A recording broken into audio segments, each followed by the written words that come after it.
Assalamualaikum warahmatullahi wabarakatuh. Kami dari kelompok 8 mengenai farmakoterapi asma yang beranggotakan Hosana Barutompul, Ira Muspita Sinolingga, Diani Mahbal Khaira, ingin mempresentasikan hasil diskusi kami. Yang pertama yaitu prevalensi. Prevalensi. Asma merupakan salah satu masalah kesehatan yang ada di dunia, tidak hanya di negara maju, tetapi juga di negara berkembang. Menurut dari data Global Asthma Report 2016, diperkirakan jumlah penderita asma di seluruh dunia adalah 325 juta, dan juga prevalensinya terus meningkat, terutama pada anak-anak dengan angka prevalensinya 0,5%. Angka prevalensi asma didapatkan bervariasi antara 0 sampai 30% pada populasi yang berbeda. Prevalensi asma di negara maju maupun berkembang dilaporkan terus meningkat. Meskipun demikian, didapatkan juga laporan bahwa prevalensi asma. Menurut perkiraan Badan Kesehatan Dunia atau WHO, tahun 2017, prevalensi asma pada saat ini yaitu 335 juta orang di seluruh dunia menderita asma. Di negara berkembang, penyakit ini kurang terdiagnosis dan angka kematian melebihi 80%. Berdasarkan hasil data riset kesehatan dasar atau Riskesdas 2017, prevalensi asma di Indonesia tercatat 4,5% dan tercatat 225.000 orang meninggal karena asma. Menurut data Kementerian Kesehatan RI, asma tahun 2017 termasuk dalam 10 besar penyebab asma di Indonesia. Banyak angka kesakitan dan kematian, dan jika tidak ditangani dengan baik, kematian akibat asma diperkirakan akan meningkat sebesar 20% dalam 10 tahun ke depan. Prevalensi asma di 18 provinsi melebihi angka nasional.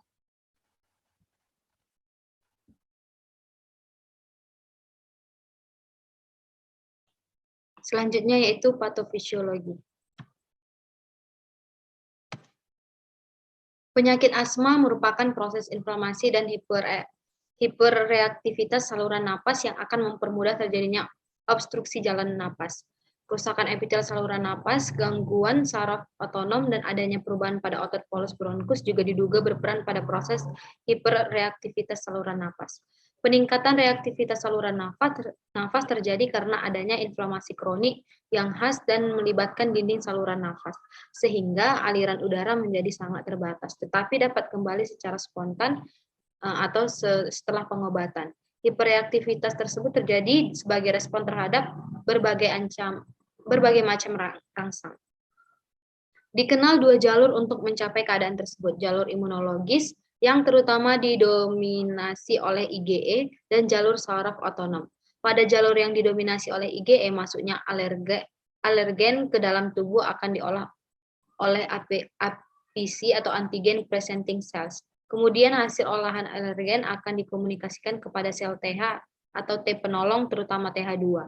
Sel T penolong inilah yang akan memberikan instruksi melalui interleukin atau sitokin agar sel-sel plasma membentuk IgE. Sel-sel radang lain seperti matosit, makrofag, sel epitel, eosinofil, neutrofil, trombosit, serta limfosit untuk mengeluarkan mediator inflamasi seperti histamin, prostaglandin, leukotrien, platelet, activating factor atau BAF, bradikinin, tromboksin atau TX, dan lain-lain. Sel-sel ini bekerja dengan mempengaruhi organ sasaran yang dapat menginduksi kontraksi otot polos saluran pernapasan, sehingga menyebabkan peningkatan lapan permeabilitas dinding vaskuler, edema saluran napas, infiltrasi sel-sel radang, hipersekresi mukus, keluarnya plasma protein melalui mikrovaskular bronkus, dan fibrosis subepitel, sehingga menimbulkan hiperreaktivitas saluran napas. Faktor lainnya yang dapat menginduksi pelepasan mediator adalah obat-obatan, latihan, udara, dingin, dan stres. Selain merangsang sel inflamasi, terdapat keterlibatan sistem saraf otonom pada jalur non-alergi dengan hasil akhir berupa inflamasi dan hiperreaktivitas saluran napas. Inhalasi alergen akan mengaktifkan sel mas intralumen, makrofag alveolar, nervus vagus, dan mungkin juga epitel saluran napas. Refleks bronkus terjadi karena adanya peregangan nervus vagus, sedangkan pelepasan mediator inflamasi oleh sel lemas dan makrofag akan membuat epitel jalan napas lebih permeabel dan memudahkan alergen masuk ke dalam submukosa, sehingga meningkatkan reaksi yang terjadi. Keterlibatan sel lemas tidak ditemukan pada beberapa keadaan seperti pada hiperventilasi, inhalasi udara dingin, asap, kabut, dan SO2. Refleks saraf memegang peranan pada reaksi asma yang tidak melibatkan sel lemas. Ujung saraf eferen vagal mukosa yang terangsang menyebabkan dilepasnya neuropeptid sensorik senyawa P, neurokinin A, dan calcitonin gene-related peptide atau CGRP. Neuropeptida itulah yang menyebabkan terjadinya bronkokontriksi, edema bronkus, eksudasi plasma, hipersekresi lendir, dan aktivasi sel-sel inflamasi.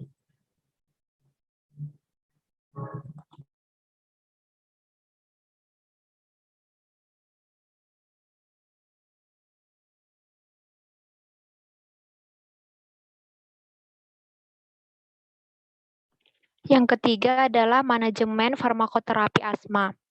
Terapi farmakologi asma terbagi menjadi 3, yaitu yang pertama short term relievers atau pereda jangka pendek. Contohnya itu bronkodilator.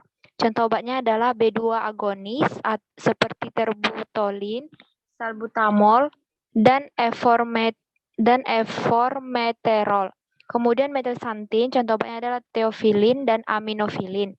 Dan antikolinergik seperti atropin, ipatropium klorida. Yang kedua, long term controls atau pengontrol jangka panjang. Contoh obatnya, yang pertama adalah steroid seperti bexolometason, budesonide, dan fluticasone.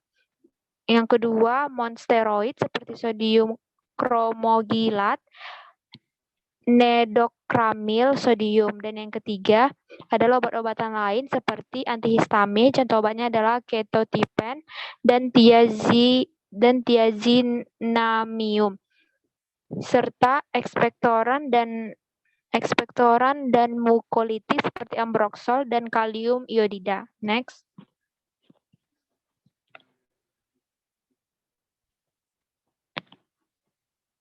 Penyakit asma sampai saat ini belum dapat diobati secara tuntas. Ini artinya serangan asma dapat terjadi di kemudian hari. Penanganan dan pemberian obat-obatan kepada penderita asma adalah sebagai tindakan mengatasi serangan yang timbul yang mana disesuaikan dengan tingkat keparahan dari tanda dan gejala itu sendiri. Prinsip dasar penanganan serangan asma adalah dengan pemberian obat-obatan baik suntikan seperti hidrokortison, sirup Ventolin seperti atau obat nebulizer seperti gas salbutamol untuk membantu melonggarkan saluran pernapasan. Pada kasus-kasus yang ringan di mana dirasakan adanya keluhan yang mengarah pada gejala serangan asma atau untuk mencegah terjadinya serangan lanjutan, maka tim kesehatan ataupun dokter akan memberikan obat tablet seperti aminofilin dan prednisolon.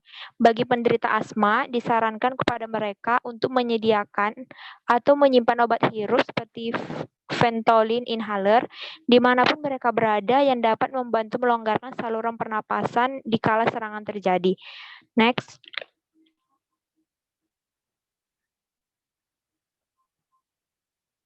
Kemudian pembagian derajat asma dan pengobatannya.